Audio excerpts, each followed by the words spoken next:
Bonjour à nouveau, tout d'abord merci aux deux élèves qui ont regardé les vidéos que j'ai envoyées aujourd'hui avec suffisamment d'attention pour débusquer quelques erreurs.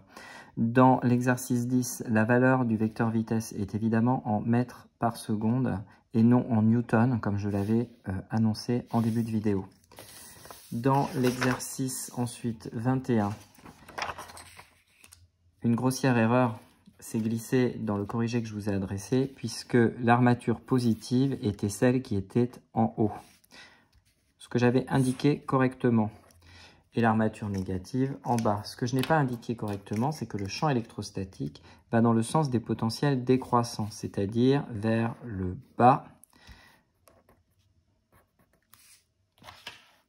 et non, comme je l'ai indiqué dans le corrigé que je vous ai adressé, vers le haut. Donc l'erreur était là, il y a une incohérence entre le sens du champ électrostatique et les charges des armatures du condensateur.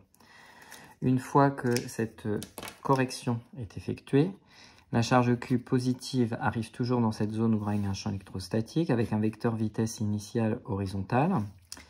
Et cette fois-ci, évidemment, puisque c'est une charge positive, la force électrostatique exercée sur la charge Q est dans le même sens que le champ électrostatique, plus petit en norme, ça ne change pas. Et donc, cette fois-ci, on a une cohérence d'ensemble, puisque après bilan des forces complet effectué, on voit une trajectoire qui sera courbée vers le bas, en toute logique, puisque la charge positive ne peut être que repoussée par la charge positive de l'armature supérieure.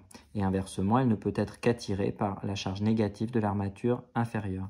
Cette fois-ci, la cohérence d'ensemble de l'exercice est assurée. Je vous prie de bien vouloir m'excuser pour les deux erreurs commises dans ces corrigés.